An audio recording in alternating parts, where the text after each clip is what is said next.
Hey, welcome back.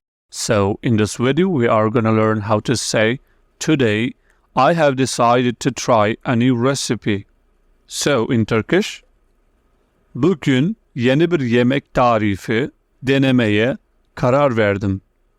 Bugün yeni bir yemek tarifi denemeye karar verdim. Bugün yeni bir yemek tarifi denemeye karar verdim. Today, I have decided to try a new recipe. Let me translate word by word, you will understand better. Bugün, today. Yeni, new. Bir, one. Yemek tarifi, recipe. Denemeye, to try. Karar verdim.